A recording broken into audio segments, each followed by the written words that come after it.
What's up, y'all? It's your girl Shay Renee, and listen, this is pre-recorded, but the information that the things that we gonna get into, okay? I'll be in the chat. Don't worry about it. But let's just go ahead and get into it, because we got a lot to talk about with this episode, shall we?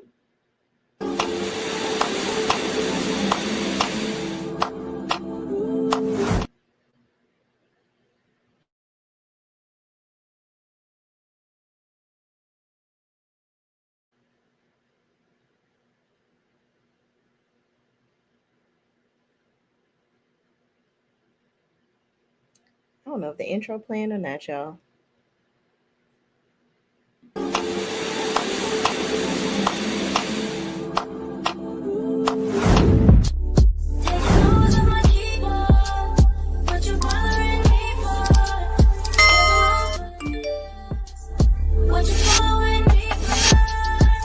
What's up, y'all? It's your girl, Shay Renee. So let's just get into it, shall we?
All right, y'all. Sorry for that crazy intro. I didn't know whether things was playing. As you can see, I'm using the factory camera on the computer because my camera is messed up yet again. Okay, but we got to get this content out. We got to get caught up. Y'all, life has changed for me in a matter of the last 2 days. Thank the Lord, my husband is now working. So now the days are much longer. All right. Got to pick up the kid and do all the things and pick up all the things that he was doing around the house when he was working from home. Now he not working from home. It's a lot. It's a lot. All right. But we'll talk about that. We'll talk about that in members only. Okay. Let y'all in my business. But moving on. Let's talk about Love and Marriage Huntsville, a continuation of season 10, which I really think this is actually a season 8. But listen, Carlos King gonna continue to act like it's more season 10 than it really is, most season in than we really providing for this here show. This is season 10, episode 9. Ken, Ken, we fix it. Okay, we cannot fix it. We cannot fix it. And I'm going to tell you why. This episode was heavily centered around Latricia and Ken and their family. Nell and her family kind of poked in there a little bit. I don't know if they're trying to test out whether the Scotts are going to be something that we can totally remove from the situation or not. But we continue to try to sprinkle Martell in there as much as possible, which concerns me. Martell is bringing absolutely nothing to this show. The Scotts aren't either. Frankly, Tisha is delusional. She doesn't want to. I'm pretty sure that we're going to move further into this season. If y'all are supposed to be the star players of the show, why are y'all not on the premiere episode for the season? That should tell you something. They want to continue to, it seems to me that they're going to continue to pretend that their marriage is perfect. Nothing's going on. They don't want to talk about them living apart. They don't want to talk about, when they were fixing the house and he was there and she was there and, how they thought about divorce. They talked about that one time on an episode, but didn't expound upon it. You got Kimmy and Maurice over there that done moved into a whole nother house, but acting like they're renovating their other house. That's why they moved out of their house into an Airbnb. We're going to continue to pretend and let Maurice get on the screen. That's what all they're going to do. I'm telling y'all what they're going to do when they come up on here. Maurice going, in my opinion, continue to pretend like, this DUI situation, he's really a victor. He's such a positive example, and pretend like he's a good father when he looks like his son, every time he's talking to him, looks like his son is extremely and utterly annoyed by him. I don't know. But moving on, speaking of people, kids, Trisha, the episode starts off where Trisha is training Xavier. Okay. Xavier is the older son of her and what's her estranged husband's name? His name begin with a damn M too. Okay, Marquez. So the son is working out. Trisha has been training him. She said he's shaped like a Dorito, basically like a triangle, and she's trying to get him to eat the right things, drink his protein, eat enough protein so that he can gain weight, and get the muscle that he's looking to gain.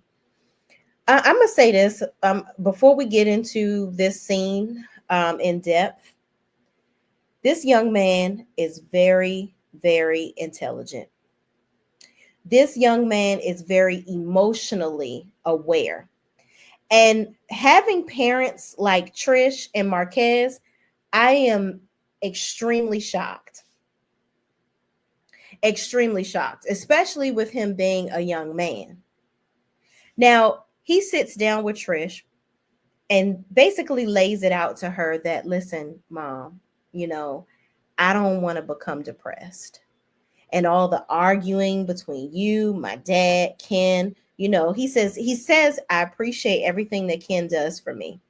But watching the fighting back and forth with my dad and you, I just think that we need to learn a better way to communicate. Yelling and screaming and everything is not efficient. It's not effective. And Trish is sitting there looking at the ground, not looking him in the eye or in the face like she normally does when she about to lie or when she ain't got nothing to say, or, she just is getting into one of her angry moods. But I think this specific time, I think it was pain coming out of Trish, because it's a difference when your child is coming to you, when your own kid that you housed inside of your body is coming to you and telling you, Mom, you fucking up my life. That's got to tell you something. You have got to become more emotionally sound and healthy. Okay. That's what you got to do, Trish. You got to become more emotionally sound and healthy with your words. You can't continue with this. I'm angry and I don't give a fuck who my anger is, who gets it. Yagada, all of y'all can get it. This Trish that used to fight in high school and all this, that, and the third, that shit is done. You got to grow up. You have 2 children that you are setting the example for at this point. And your son is sitting here trying to tell you in a rather mature and as nice as he can way that you're not setting a proper example for him. But I love the fact that Trish acknowledged, you know what? I'm fucking up. And the fact that my son is telling me this is also an additional problem that I need to deal with. I think that the only reason that Trish is willing to acknowledge that there's a problem is because Xavier is coming to her. They show flashbacks of him trying to break up the situation with Ken, coming down the steps, trying to hold his dad back, his dad snatching away from him. Kids constantly in the midst or in the middle of these issues that they're having. When all I seem to hear from Ken and Trish is that the kids are fine. The kids are fine. It's just you, Marquez. Xavier is sitting here telling you, no, actually, we aren't fine. And if Xavier, who is still a young adult, mind you, I don't know if he's even 20 years old yet. I know he just graduated just 2 years ago. Maybe he's 20 this year. I don't know. But you have your young son coming to you, letting you know you've got to change. Just imagine what your daughter thinks. Yeah. Trish, you got to wrap your arms around this situation immediately. And I'm going to say prematurely, I'm happy that Trish decided to go to therapy, because she needs it. Baby girl needs it quickly. Okay. So, that scene right there, I don't know if I necessarily care to see much more of Trish and Ken, but this was a very real scene. If we want to talk about reality, I don't think it gets any more real than this, with your child basically coming to you and correcting you with care. And kudos to Xavier for being able to find the words to say what he needed to say to his mom and handle her heart and her emotions with extreme care, while being able to communicate exactly what he needed her to feel and acknowledge, that was coming from his heart and his mind. Because mental health is a real thing. And as a parent, that is your worst fear, to fuck your child up. It really is. I know for me as a parent, day to day, I am constantly revisiting, what did I say to him? How did it make him feel? I'm constantly having conversations with my son to make sure that we are in consistent communication as to how my words make him feel. Because I want him to grow up to be an adult that knows how to properly communicate his emotions, especially being a man. So that's a great quality that Xavier has, considering how emotionally inept his mother is, and how overly emotional his father is. He is just like the perfect. I don't know how he came out the way he did with the two parents. He more mature than his damn parents. And that's sad. I'm glad, but it's sad. Okay. Moving on. We go over to the Fletcher's house. Tiny but mighty Miss Nell is up there dusting the lights and the chandeliers. Okay. So Chris comes in there and he's bringing in a drink or whatever, and they sit down and talk. And Nell basically informs him that, listen, I met with Destiny. Apparently, Lance then gave his blessing to go and talk to Twan. And Twan, I'm just like, what the hell, why she want to talk to Twan? And then Letitia talking about some daggone, why, telling her why we left LA early. First of all, let me stop this right here. Let me just go ahead and stop this right here. I don't give a fuck if Tisha told Destiny that y'all left LA, or if you left, you saying that you didn't leave LA because of the baby and that ain't why y'all left early. At the end of the day, Miss Nell, you, just like Destiny didn't owe, like Lance said he don't owe Destiny nothing, you don't owe Destiny nothing either. I'm not about to tell no bitch that my son is this, that, and the third. I'm not getting in the midst of my son's affairs. Okay? That's first and foremost. And secondly, the nerve of you to think that Miss Nell gonna snitch on her son. That's her kid. If he told her, don't tell Destiny, I kind of didn't tell her I had a baby on the way. Okay. So, but we got to get out of here because the baby is coming. All right. I ain't tell y'all. But we got to get on this red eye back to Alabama so we can go see this baby. All right, got to give me a blood test and all stuff because I was having a little fun. All right. I ain't tell Destiny. I don't want you to tell Destiny. Let me handle that. Right now, I need to go get this baby on Earthside out of this girl's belly, and I need to figure out what the hell I'm going to do. Okay, you rocking and you rolling. And if his mama anything like me, which it feels like she is down for the count with her kids, I'm be like, get where the flight at. Let's schedule it. Let's go. Let me go meet my grandbaby. Okay. Fuck what these hoes on this show talking about. It's crazy. In a reality TV, there is a warped sense of thinking that somehow somebody has more loyalty to you than they do their own fucking family. That's her son. The nerve of you to think that Miss Nell and you are just that tough, tight like butt cheeks, that she gonna call you and tell you that her son is having a baby and he don't want you to know yet. That's not her place to tell you that. You are freaking and frogging with her son. Now, Miss Nell, you got a little bit too much, gumption to be asking somebody if they fucking Destiny and this, that, and the third. Baby, we got you. You don't need to be doing that. You don't need to know how many back shots your nephew, godson, whatever he is, or your son is giving Destiny. That's team too much, and it's giving mind your business. Okay. But also, Destiny, why? But here's the thing. We so focused on, Lance gave Destiny the blessing for her to go talk to Twan, the godson. And let me say this. Destiny is a single woman. She can do whatever the hell she wants. But I'm very concerned that we don't have enough people getting on Twan. Because, Twan, why you want to be fucking around with a bitch that your godson was fucking with? I don't care if he gave you the pass around blessing or not. I wouldn't want to fuck with her. That's what I'm saying. So, sir, why do you even want to deal with her? I think that's absolutely weird, and I think it's disgusting. Sorry, not sorry. I think that's weird. Of all the women and the fish and the flowers in the sea and on earth, why are you going to be messing with somebody that your godbrother had direct contact with?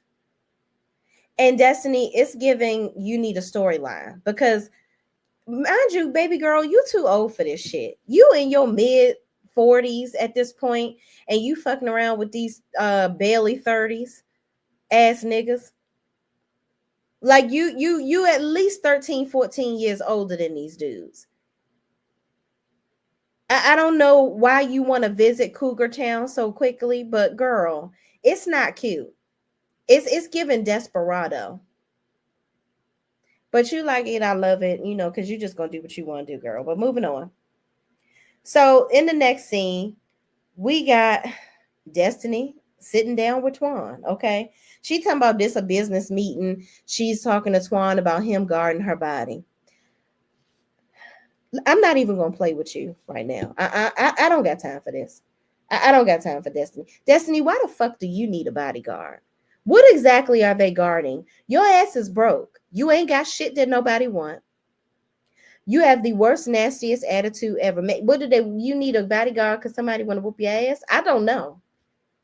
That would just be my opinion. That would be my initial thought, that you talk so much shit that maybe somebody might want to run up on you. But you ain't got no money, so how you gonna pay Twan? You gonna pay him in pussy? Because I don't think he want that old mangled thing. Now I can't take it away from her. The woman, she's a beautiful woman, but it's giving very used up, tired, delayed, slick back ponytail, done. The party done. It's giving. I'm really about to put Destiny in the same category as Larsa Pippen. It's really giving midlife crisis. Like I just really want to be sought after by a man. Yeah, your video hoe days are over, or that window of you being the it girl, the pretty girl, the Lori Harvey of the world. That's not you. You're attractive, but you're not Lori Harvey. You don't have the presence. You damn sure don't have the money. You don't have the I don't give a fuckery that Lori Harvey has. That's why she's that bitch. You ain't her. I don't care how many bandage dresses and slick back ponytails you wear. And Twan is just probably there to hit it one time. That's it. That's all. I don't really think Twan is checking for you. And he didn't even know your fucking name. He called you Destiny Patton. So this whole conversation that y'all had was actually very worthless to me. You're sitting there talking to him about being your bodyguard and other opportunities for him to guard your body and how great he did that. I don't know who the fuck is after you. I'm pretty sure nobody is. I hope he got the check. But yeah, nobody cares. And y'all sitting there flirting and carrying on, and the man ain't even know your damn name. He talking about, did you talk? Did he get bubble gum? Did you talk to my cousin, my god brother? Yup. Twan, baby, you cute. Just be quiet. Just be quiet. Just let me look at you, okay? Because this is giving very dote-do. He's giving me dote-do, dum-dum energy, okay? Very nice body, but not anything, empty head. Mm-mm. I don't even think Destiny is interested. He's just cute, that's all. And the fact that I wouldn't even want to go behind my god brother, that's disgusting. But then again, these men, they'll take anything that'll open up their damn coochie walls to them and just go on and slide in.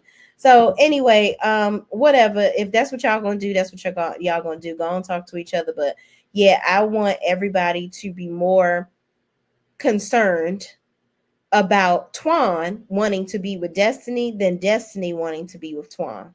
Because Destiny at this point is just being petty. She's being petty because Lance didn't tell her about the baby. So she's want to be like, oh, I told you that I was interested in Twan. See the difference? I kept you in a loop. It's like, but girl, okay, we do not care. Fuck Twan, don't fuck Twan. Girl, bye. Boo it, bye, Destiny. Get another storyline, because this right here ain't gonna work. I don't know if this is how you trying to hold on for life to this show and this check so that you can give LeBerick allegedly the $20,000 that you owe him. Yeah, we heard about that. Do what you got to do, girl. Moving on. We go to Latricia and Ken's house, okay? Trish wants to sit down and talk to Ken because they haven't talked in a couple of days. And Ken just basically lays it out to her and tells her, listen, you get an attitude around here and don't want to talk to nobody. You sitting there quiet. You don't feed us. You don't cook no dinner. You don't make no food, nothing. So she ain't feeding the kids, Ken, nobody. Now, mind you, I didn't know if she was the lunch lady or the maid. Maybe she the one responsible for the food for the house. I don't know. But Ken, you're a grown-ass man. You can make your own food. But I get it. If this is her responsibility and then she decides, she says she was going to do it, but then when she get in her mood, she be like, fuck y'all. That's a problem, Trish. You need to learn how to properly manage your emotions. I believe that Trish has a lot of trauma going on. We're going to learn when she sits down to talk to Dr. Ken how this woman, I don't think she's over Marquez, or really, she's not over the lack of support that she got from him. She's hurt that he just left her out to dry. I think that she's upset that he didn't care. Seemingly, he wasn't there to be there for. He was supposed to be her partner. There's no way if I lose my mama, my daddy, and one of my siblings in the same year or that close to each other, that my husband is not going to be there to console me. He's not going to give me the get over it. Life goes on. That's somebody that never had to deal with loss or really didn't give a fuck about the people that she lost. Because my husband probably going to be just as hurt as me. Because I know I would with my in-laws. I'm going to be hurt. We lost them together. So Ken is talking to her and she's like, basically asking him, are you trying to leave me? Because I think that Trish has an abandonment issue. She has a problem with people abandoning her. And she's misconstruing Ken abandoning her with her and Marquez miscommunication, them not being able to talk to each other, them not being able to work through issues, her bottling things up. She's misconstruing the fact of her parents and her sister's untimely death, right? The Lord called them home. They didn't ask to leave her. So dealing with that, and then Marquez voluntarily, seemingly, not being there as a support system for you. She's got that all mangled up in her head. And she didn't have time to work through her emotions with that before she jumped into this relationship with Ken. So Ken is coming in because he loves to play Dr. Captain Save a Hoe. Okay. Not to say that Trish is a hoe, but that's what he liked to do. So Ken has to take responsibility for his inconsistencies in this relationship as well. You came into this thinking that, oh, I'm attractive, I'm attractive, I'm chocolate, I got the money, she gonna love me. Fuck fuck that other dude, you heard? Okay, because who gonna pass up on me? I'm motherfucking Ken. I'm gonna make you forget all about your problems from yesteryear, baby. No, you're not.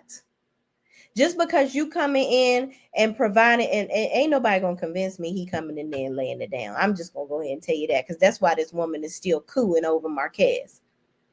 Because even though Marquez is emotional, that mofo probably over there packing or something. I'm just saying. Trish ain't having a hard time getting over him for no reason.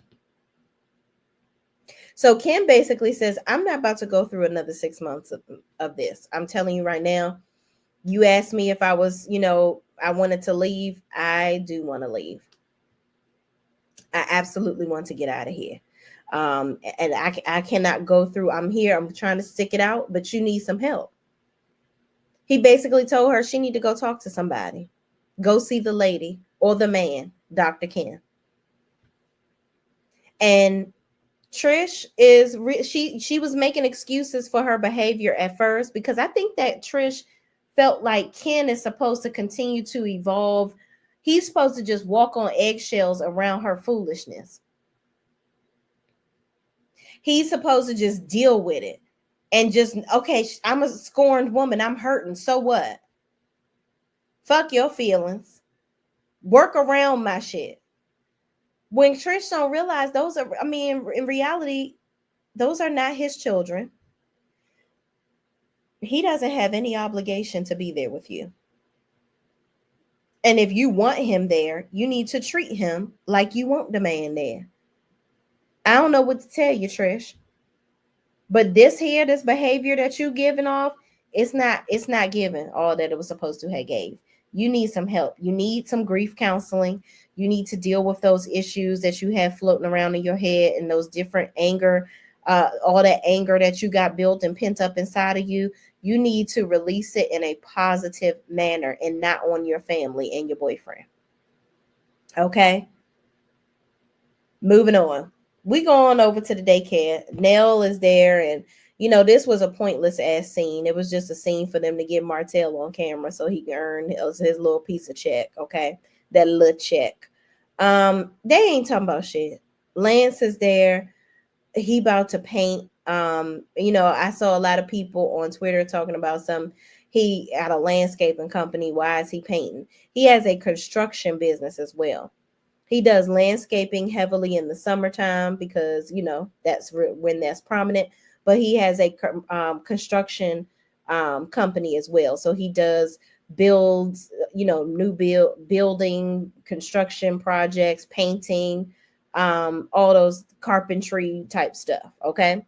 So he's over there to paint the daycare. So he's coming down, Nell is talking about something. Yeah, he be doing me my business whenever I feel like it, because I'm getting a discount versus what everybody else pay.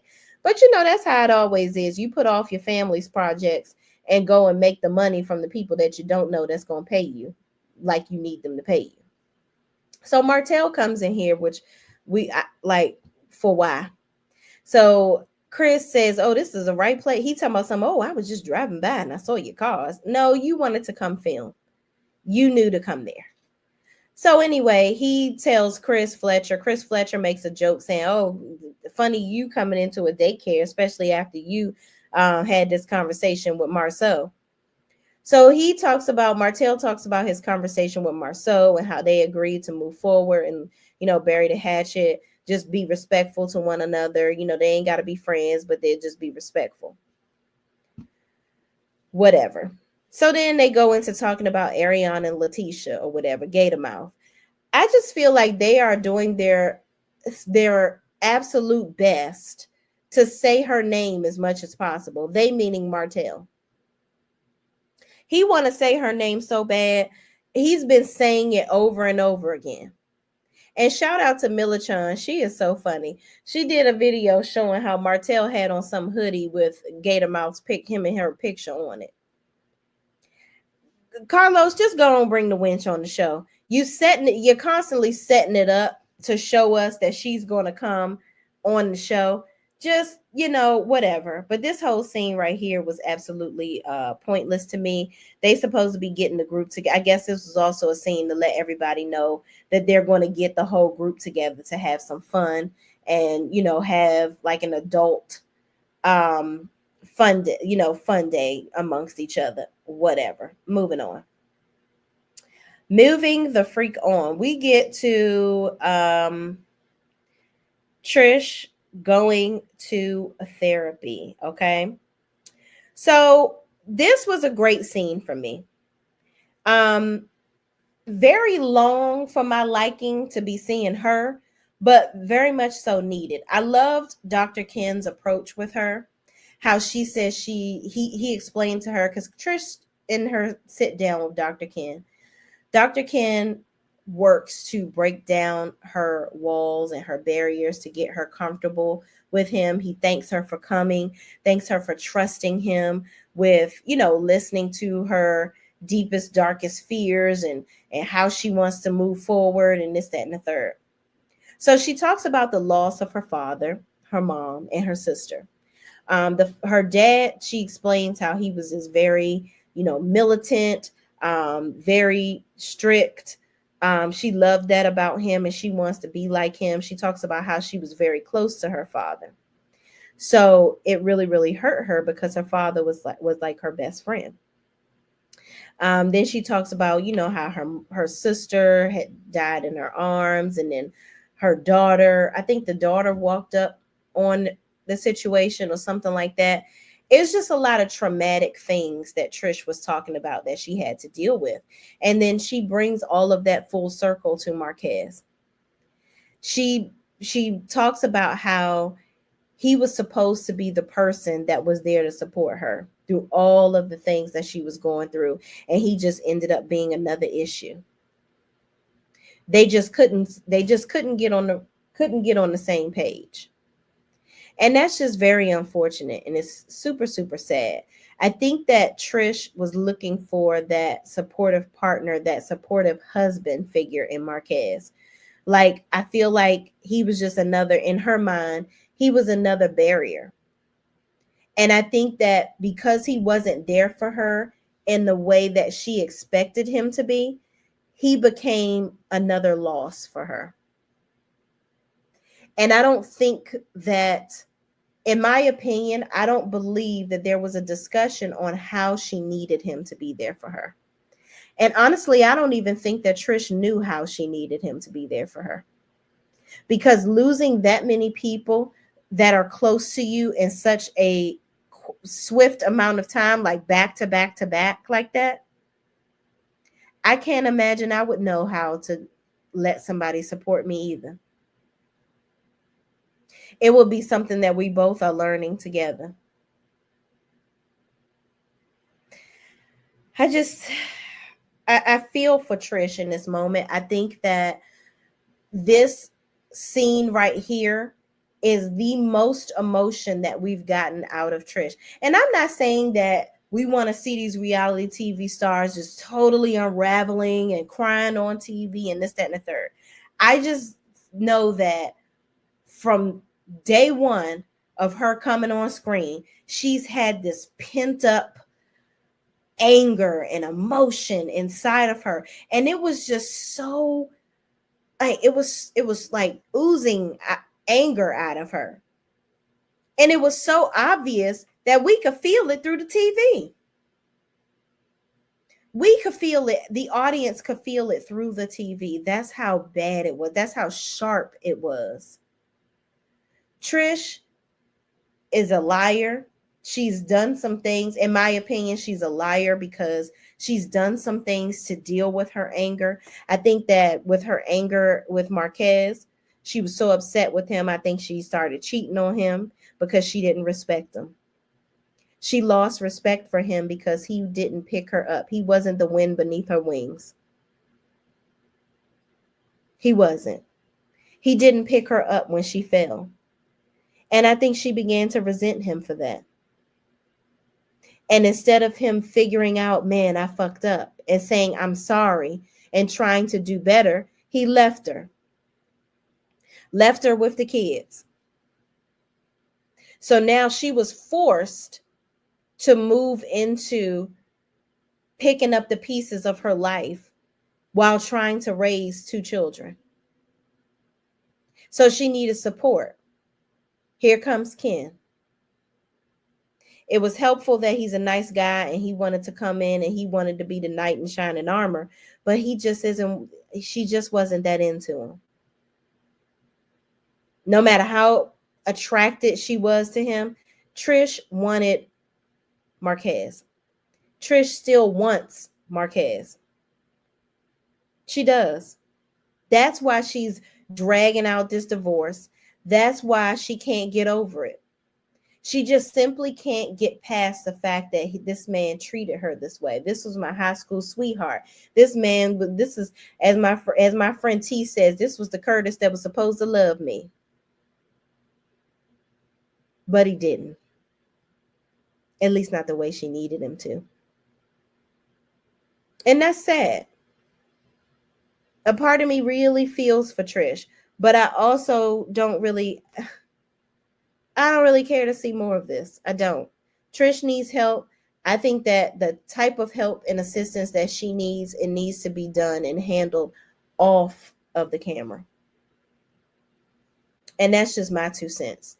Trish needs intense. And again, we don't get no more. I don't think you get more real than this on reality TV. The fact that this woman said, Dr. Francis said there's a difference between being an angry person and being an angry soul. And he says, because a person, your soul is in here. But being angry, you can fix that. You can change that. But when it's in your spirit, that thing dug down up in there, that's a problem. And he talks about how she uses the gym to get her frustration out. She goes there, you punching bags and pumping iron, but then you coming home with the shit too. Pissing everybody off in the house, not cooking dinner, talking shit to Ken, cussing Marquez out. And Lord knows how you treating them kids. Now, I don't doubt that Trish loves her children. I believe that that's a part of the reason, a heavy part of the reason, might I add, that she's trying to change. And why she's even sitting on this couch in the first place. Also because Ken is there financially supporting her. And I do think that she has love for Ken. I think she don't really want him, but she don't want nobody else to have him. She doesn't feel like going back to Marquez is the right decision. And also, I don't think that she feels like Marquez wants her anymore.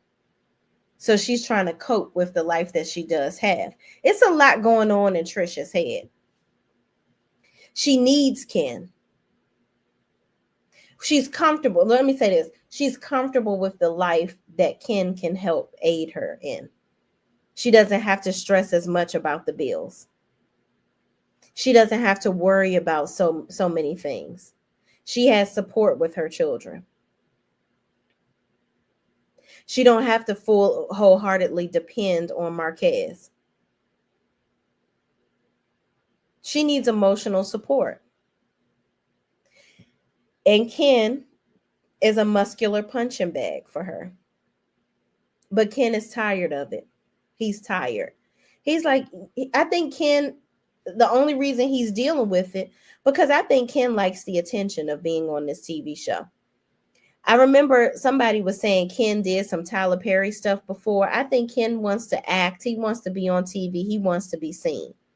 I don't doubt that he loves Trish, but I highly feel like he's on this show. He's with her to remain on this show.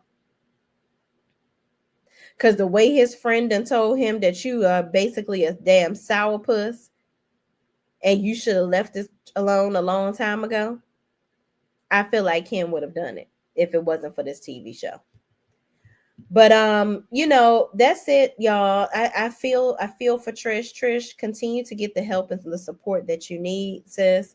These sessions with Dr. Francis, I hope it really does your body good, does your mind good, does your heart good. Okay. Go on and figure out how to talk to them children, how to work through this shit with Marquez. I heard that the divorce was actually finalized now. Now you can't use that divorce as an excuse to not marry Ken anymore. I don't know what it's gonna be now, but we'll see how this season play out, and really just where this goes from here. Comment down below. Let's have the conversation continue in the chat. Again, this is pre-recorded. However, I will be responding to everybody. So please be sure to continue the conversation down in the chat. Comment down below. Do y'all want to see the Scotts? Did y'all miss them on this episode? What do you feel about Trish in this therapy session? Do you think she's going to change? And do you think that Trish and Marquez are ruining Xavier and Zaria's mental health? Do they need to go to therapy as a family so that everybody can get their grievances out? Let's talk about it. Thank y'all so much for watching. I truly, truly appreciate each and every one of y'all. If you have not, I don't know why you haven't, but go ahead and subscribe to the channel, like the video, comment down below, like I said, and share this video with anybody else that's watching this show with us too. And I will see you in the next video. Peace out. Love you. Mean it. And have a great day on purpose. Okay? All right, y'all. See y'all in the next one. Peace out.